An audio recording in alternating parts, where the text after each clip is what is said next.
eo anatrehan'ny fandehan'ny vakampirenena amin'izao fotoana izao dia nandray andraikitra izahay sombavambahoaka kambana amin'ny voameva vitsivitsy etonivy ny antenimeva-pirenena ny voameva misana ny fiarovana commission défense zany sy ny voameva misana ny fanombanana ny politika mpanjakana na commission évaluation des politiques publiques nampiantso ireo tompona andraikitra maromaro eo anivon'ny gouvernementa sy ny mpiara-miasa aminy dia ny ministra miadridy ny fiarovam-pirenena ny filaminam-bahoaka ny fitsarana sady fitandrina ny mpitomokasem-panjakana ny ministry ny atitany ary ny sekretera-panjakana misana ny Fanambarana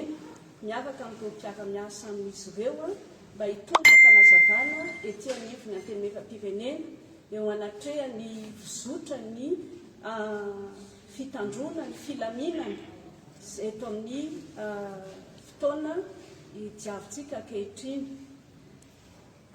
Izany moa dia ao anatiny fanatanterahana ny andraikitra napetraka nalampanovelana aminay sombavambahoaka kambana amin'ny androm-panjakana dia ny antenimeva-pirenena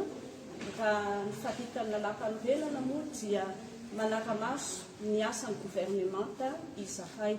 ka izay no nandraisan'ny ireo voameva voalaza ireo andraikitra amin'ny atao hoe autosaisine satria mihevitra izahay fa fotoanan'izao hianona ireo tompona andraikitra voalaza teo ireo araka ny hitanareo moa zany rehefa nalefa ny fiantsony ary mbola ho atoro anareo rehefa aveo miporofo fa voaray ny isa-tokony izany fiantsona izany dia tsy nanohina ny antso izy ireo tsy dia mahagaga nefa izany satria efa hiara-mahita hiara-mahalala fa mihevitra no amboniny lalàna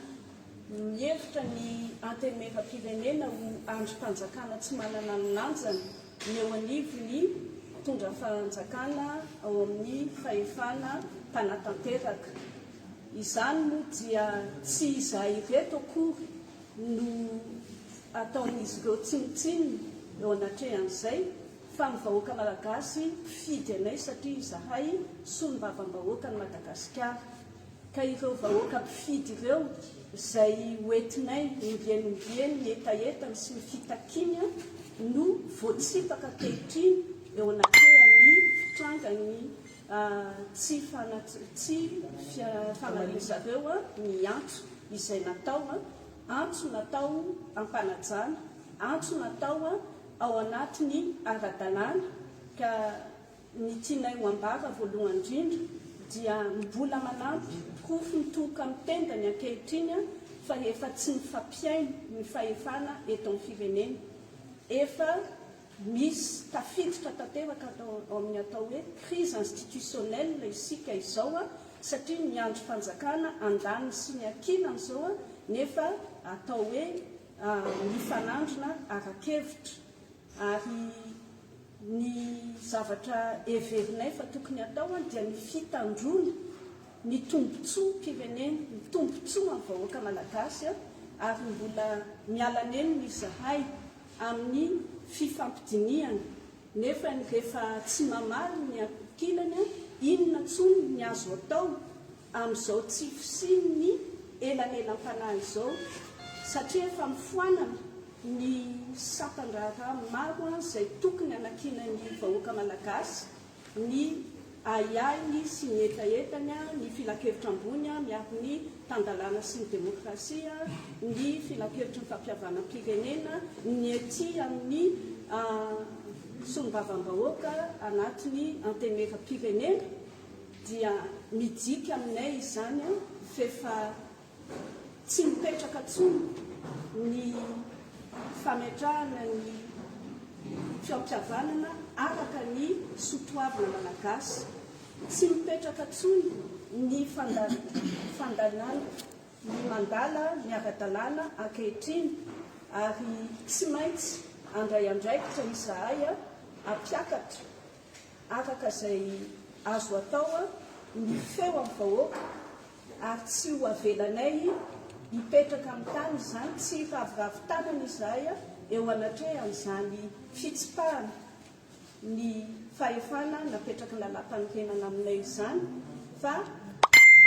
rehefa vita ny alanenina dia ny fampiavana ny fahefana izay nomenanay sisa no azonay atao na izany na tsy izany nefa satria izahay tokoa dia miavady amin'ireo candidat izay manana ny fitakiny efa fantatritsika tao anaty ny herinandro maromaro dia tsy maintsy izy ny fandrindrana ny paika mba anana ny vahoaka ny teny fatany ao anatin'izao tranga eto amin'ny firenena izao.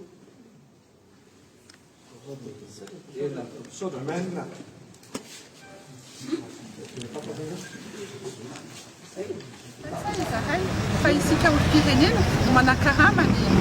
ny force de l'ordre ka tokony hoe miaro-zotsika ny force de l'ordre ary miaro atsika afahatsika maneho hevitra ampilaminana fa tsy hoe tifitra tsy hoe manadarika ny olom-pirenena. Azao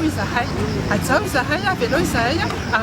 iteny aneho hevitra ary tokony mifampiresaka ny tompon'andraikitra rehetra mba hampilamina ny firenena. Mariana fa izay nijondreto amin'ny anaran'ny tenanay manokana tsy mila voatery misy fikambanana foana na misy antoko izay vao afaka miteny fa olom-pirenena daholo isika rehetra ary olom-pirenena tezitra izahay miteny eto zavatra rehetra ataonareo ireo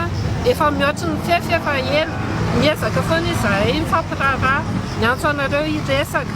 na neo ny zavatra tsy mety rehetra miantso ety nio fa tiako tsy mety tiako misy zavatra maloto mila diovina mila fifidianana daholo nge tsika rehetra maniry an'izany demokrasia tena izy izany daholo tsika rehetra fa ny zava-misy amin'izao lavitra n'izany demokrasia tena izy izany hitsakitsahanareo daholo ny lalàna mizoan'ny olona tadio fa zo sy adidy tokoa no mifidy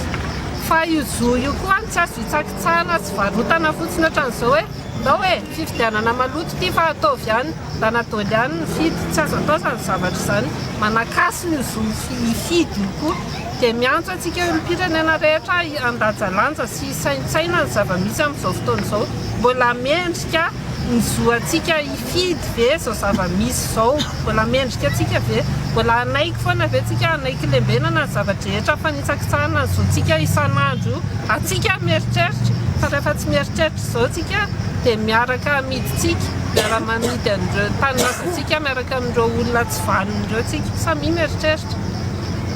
Takinay ny sina fifidianana tanterahana ao anatina tontolo milamina safidy ny safidinay ka anatin'izay mahasafidy ny safidy izay dia aoka mba tsy ho terena atao tery-vaimanta ny fifidianana izay kasainao tanterahana amin'ny fahinam-bifolo volana novambra mariana fa ny zo izay afantatra mahakasika ny programan'asan'ny candidat sy mahakasika ny ao anatin'ny fampielezan-kevitra dia voaetsakisaka tanteraka mihitsy andeha hifidy ve amin'ny herinandro dia hatramin'izao tsy fantatra ina ny programan'asa isan-karasa satria tsy nitanterahana araka ny tokony izy ny fampielezan-kevitra takinay takina ny anemorana ilay fifidianana ao anatina demokrasia tena izy satria isika aoka tsy mba hifanambaka kosany hoe samy tompony ty firenena ty ka izay tianareo no atao fa mba hananjo ihany koa izahay hiaina demokrasia araka izay lalàna verina sy araka ny fahamarinana ary indrindraindrindra ny fahitsiana afahantsika miaraka misitraka izany fifidianana madio sy manaja ny safidiny rehetra izany. Le sarina seho androany ohatra hiantso ny mpifidy fitondram-panjakana nefa le mpifidy tofirinao aiza moa misy ataontsika hoe fanajana ny olom-pirenena satria fanomezana lanja ny olom-pirenena ny fifidianana ary any amin'ny andininy fahadimy amin'ny lalam-panorenana dia ny vahoaka no mametraka ny olona hitondra azy ka na vahoaka manohatra anao na tsy manohatra anao dia tokony ho hajaina foana ary manana ny asany ka tokony hatsahatra ny herisetra sy ny famonoana ny citoyen ohatr'izao izay manokana aloha izany hoe fepetra hatraiza moa ny fahefanana ananay fa le fifidianana mihitsy eritreretinay tokony tsy atao aloha izay tsy mitsipaka ny siny fifidianana tena fahefan'ny vahoaka fa le fifidianana seho tsy hanome fahefana ho an'ny vahoaka mihitsy raha izao ny endriny ho anay tokony ahemitra io fifidianana tsy maintsy asiny fa ahemitra mba hisy fifidianana tena andraisany rehetrarehetra anjara madio manaraka ny lalàna aneo ny tena hevitra marina ity ny hitondra anay dikan'izay le amin'ny 9 novambra raha fahitahina azy tokony ahemitra fa tsy tokony hisy fifidianana amin'ny 9 novambra. mitodika manokana ho an'ny olom-pirenena amiko manokana aloha efa lavitra zay ny hoe dingana tokony azo tenena hoe efa ampy zay raha ny hitanareo rehetrarehetra toereny dia be loatra zay erisetra zay olom-pirenena maneho ny hevitra zo zany inona ny tambony hitanareo rehetrarehetra toereny zavatra nitranga amiko efa be loatra zay raha tsy mitenareo manoloana zavatra raha tsy mihetsika manoloana zavatra misy tahaka an'ireny dia presque mikomba antsika rehetrarehetra ka mangataka antsika rehetrarehetra ikony amin'ny zavatra tokony ireny fa tsy mety zany ikony amin'ny fomba fiteny hoe tsy mety zavatra atao tahaka an'ireny raha mbola manaiky foana tsika isan'andro dia menao ny androany tahaka n'iny raha pitsolany ohatr'izay mariako hoe anapiko an'izay voalaza zay hoe tsy hoe akory hoe voatery manohana mpanao politika rahanina na atokorahanina koa vao mitaky ny famarinana zany fa olom-pirenena rehetrarehetra io mahalala ny ratsy sy ny tsara na nianatra ianao na tsy nianatra mahafantatra an'izany dia zay ilay izy hoe safidio fotsiny hoe aizany kamo misy atsika tsirairay avy hiaro any sy taky an'ilay famarinana sy ny rariny sy ny fahitsiana ve tsika sa manaika an'izay zavatra petatoko manitsakitsaka ny voantsika sy ny lalàna misy eto amintsika le firenena mihitsika mipotokotehany anaika an'izany tsika tokony saijo isika olom-pirenena antsika tsy firenena zay rehefa amina fotoam-pifidianana dia ny hevitra ny tokony enoana zay tena manara-maso ary mahita fa misy hevitra iny tohanan'ireo olona milahatra tifirin'ireo hoe ny hevitra dia mitaky ny marina mitaky fifidianana madio misy zavatra ambony ohatr'izany zay nefa dia tifirina le olona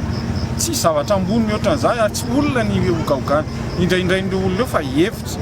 ka tsy mendrika ny tifirina ve ny olona ohatr'izany dia hitako tsy mety kosa raha izay tokony isy fifampiresahana ary zay dia mbola mampirisika foana hoe tsy maintsy efarany fifampiresahana io na manahoana dia aleo ifampiresaka raha ohatra moa ka tsy mety zay dia tokony isika citoyen mandray andraikitra jo manohatra ny zavatra tsy mety rehetrarehetra